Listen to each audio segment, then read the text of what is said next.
Hello and what is going on, lovely people of the internet? It is HOOTMONEY here with another video for you guys today. Today we are going to be talking about Workhorse Group and their quarter 2 2021 earnings call, which was this morning at 10 a.m. Now they released their earnings at 9 a.m. and we're going to be going over their financials as well as some of the things that they talked about in their earnings call. So just going off the financials alone, they weren't the most attractive quarterly results, but they gave us some hope with the new CEO in the earnings call. So everything is looking like it's on track for Workhorse, and we're going to go over everything in this video. So this is your one-stop shop for the Workhorse earnings call. So anyways, guys, if you guys enjoyed the content on this video, I kindly ask that you leave that early like on the video, as liking the video is the #1 thing you guys can do to help me out here on this channel. And I know the Workhorse Army gives me amazing support here, so I'd like to thank you guys in advance. Anyways, guys, if you'd like to join my Discord group,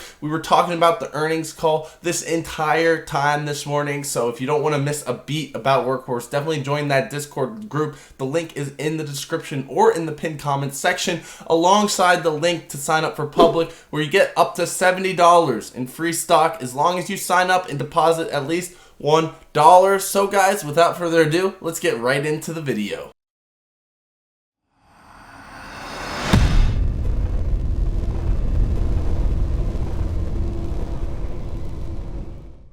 Alright, so as you guys can see here, we have the chart for Workhorse, and you guys can see that in the pre-market, so right at 9 a.m. when they released the financial results, Workhorse dipped down to about $9.55 per share, down 5.45%, which is pretty much one of the lowest points that we've seen for Workhorse so far. Once the market opened, there was a bit of a bounce, but it went down back to that 6% downside, and we got back down underneath $9.50 per share, which is not the best. However, as soon as that earnings call hit, so about at 10 a.m., that's when the earnings call started, it went up all the way to $10.42 per share, up 3% on the day. So obviously tons of volatility on today, and we're chilling at around 1.88% on the day as of around 12 p.m. So that brings us into the second quarter results that we can see right here, and you guys can see if we go down a bit, sales for the second quarter of 2021 were recorded at $1.2 million compared to $92,000 in the second quarter of 2020. Now if we compare this to what the expectations were, the expectations or the estimates were $6.41 million.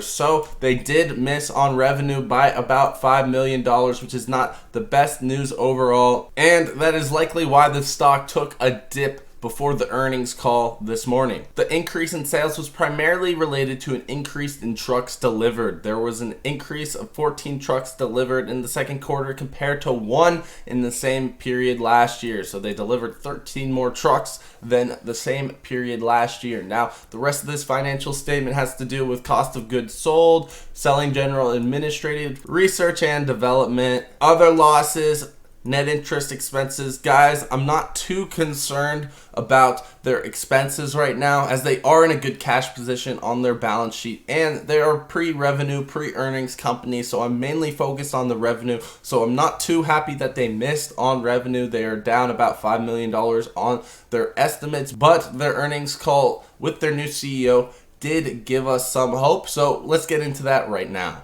Alright, so this Seeking Alpha article right here basically gives a very good explanation, better than my personal notes, on what is going on. So we're going to go over this one first, then we're going to take a look at the slideshow that was presented during the earnings call. So the first thing we're going to take a look at, Workhorse Group says the initial production run of the C1000 has confirmed the excitement around the product as it makes deliveries in limited quantities to existing customers and dealers. The company thinks it can continue with a limited level of production for customers where its current payload is adequate, or those who want to road test one, while also revising the design. So this was definitely a theme around the earnings call in regards to their flagship truck, the C1000 truck. So this truck, they are revising the design because it currently can't meet the payload specifications that are required to compete in this market. So they can't really carry enough weight, if you don't know what that means. So currently they have about 8,000 pending orders, which is awesome. 8,000 pending orders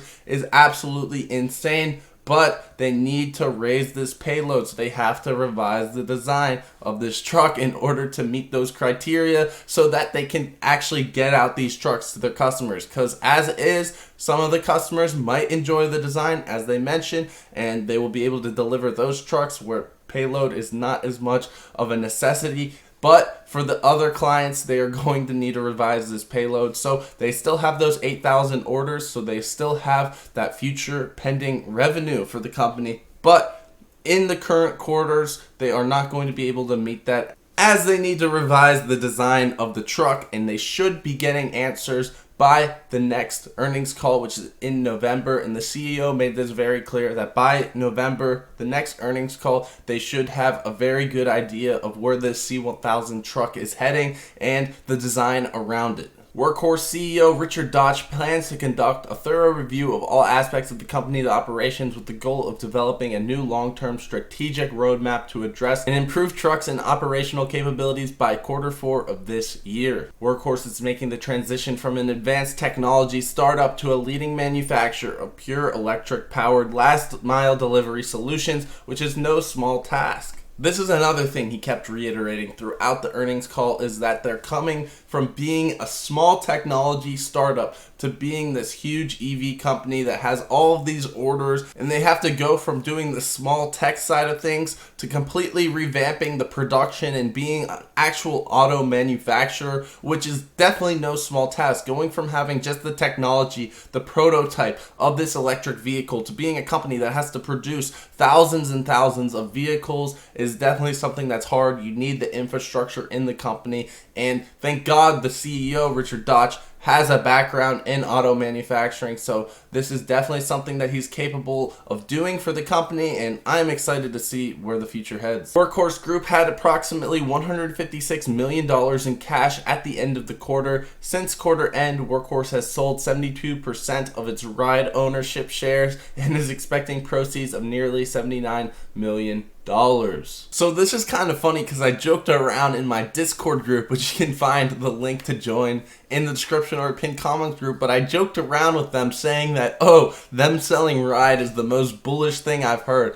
which isn't actually the case, but it is kind of funny because I don't really like Ride as a company, and I haven't really talked about this before on the channel, and with Workhorse having a huge ownership in Ride, it kind of stressed me out because Ride is just not doing great, and I think they actually might go under. They have some potential to go under as a company in the future, so I haven't really talked about this before, but with them selling 72% of their Ride stake, I think that is actually a very, very good thing. They can use that cash to invest in their own company instead of relying on Ride, which obviously has not been doing too well, and Workhorse is in a good cash position. They actually have a current ratio of above 20 right now, and if you don't know what a current ratio is, look it up on Investopedia, but anything that's above 1 is very good, and that just basically means they can cover all short-term expenses within the current year. So in terms of cash for Workhorse, they are in a very great position, and they can continue to invest in their company without having to worry about their financial stability. Alright, so now we're going to take a quick look at this PowerPoint that they provided us during their earnings call. So, not wasting any time, my first week. So this is the introductory slide, and it's basically just talking about what the CEO did during his first week. And this was actually a common theme of the earnings call, is that they're kind of restarting with this new CEO. With that, they're redesigning the C1000 and kind of just revising the company with the new CEO. Their main goal is to get him fully oriented within the company by Q4 2021.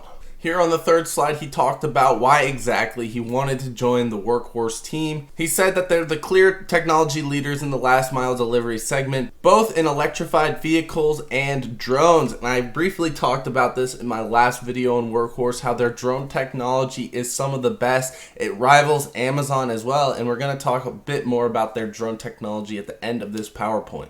They have over 381 vehicles on the road and in the hands of customers, operating in 21 states with over 8 million miles of real-world driving experience. They have nearly 8,000 purchase orders for their vehicles, which they can't meet within production right now, and they're going to have to revise that C1000 model, but the demand is there for their vehicles, and that's why the CEO really likes Workhorse, because they have demand for these last mile delivery vehicles. Alright, so in regards to the Horsefly drone, we have an update from them as well. So multifunctional and seasoned FAA commercial transport team has been assembled. The FAA type certification started late 2020, and we should get an answer on the FAA certification by the end of 2022. They've conducted thousands of successful autonomous test flights, including a 10-pound package delivery trial. So that is actually their weight limit on their delivery drones, 10-pound packages, and that is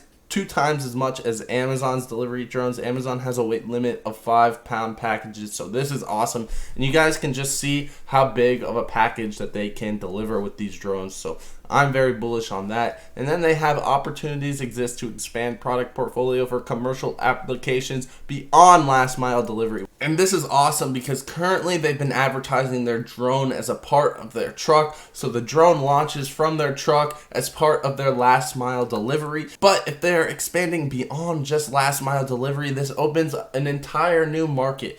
Amazon's drones, they launch from a warehouse, all right? They don't launch from a truck. And they have a bit longer of a range because of that fact. So with Workhorse expanding beyond just the last mile delivery, I can see their drone technology to expand to directly compete with their largest competitor, which is Amazon in the drone delivery field. And with that, they can start delivering parcels much longer distances beyond just the last mile delivery and directly compete with Amazon and have the best drone technology in delivery, and this definitely excites me the most for Workhorse. So all in all, even though we missed on revenue by about $4.4 million, I do see Workhorse as a pre-revenue company, and they're working out the kinks in the meantime so that the future we can actually deliver none of these purchase orders, the 8,000 purchase orders for those trucks were not canceled, so we're having good relationships with our clients. The CEO reiterated throughout the earnings call that they still have a strong relationship with their customers, and even one of their customers wants 1,000 to 2,000 more trucks. So the demand is there. They're clearly the leader in last mile delivery for electric trucks